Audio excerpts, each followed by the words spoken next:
accept when God closes a door.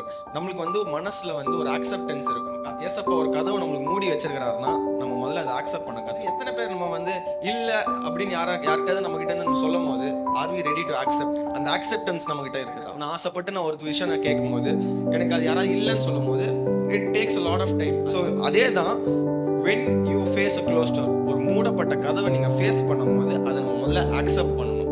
இது வந்து என்னோட லைஃப்ல இது இனிமே கிடையாது, இது வந்து என் சொந்த முயற்சியால மட்டும்தான் நான் வந்திருக்கேன் தவிர ஏசப்பா என்னை வழி நடத்தவே இல்லை, நான் ஏசப்பாட்ட கேட்கவே இல்லை, இதுதான் என்னோட திட்டமா என் வாழ்க்கை. என் ரிலேட்டிவ்ஸ், என் கசின்ஸ் எல்லாருக்குமே நான் ப்ரூவ் பண்ணி நான் தாண்டா எங்க பாஸ், நான் தாண்டா எங்க கிங்கு அப்படின்னு நான் ப்ரூவ் பண்ணி காமிக்கிறதுக்காக நீங்க ஒரு திட்டத்தை போட்டு அந்த டோர் முன்னாடி போய் நின்று அந்த டோர் எப்படா நம்மளுக்கு திறக்கும், இது நம்மளுக்கு எப்படியாவது பின்னாடி திறந்து என்ன இருக்குன்னு வச்சு நம்ம பார்க்கலாமே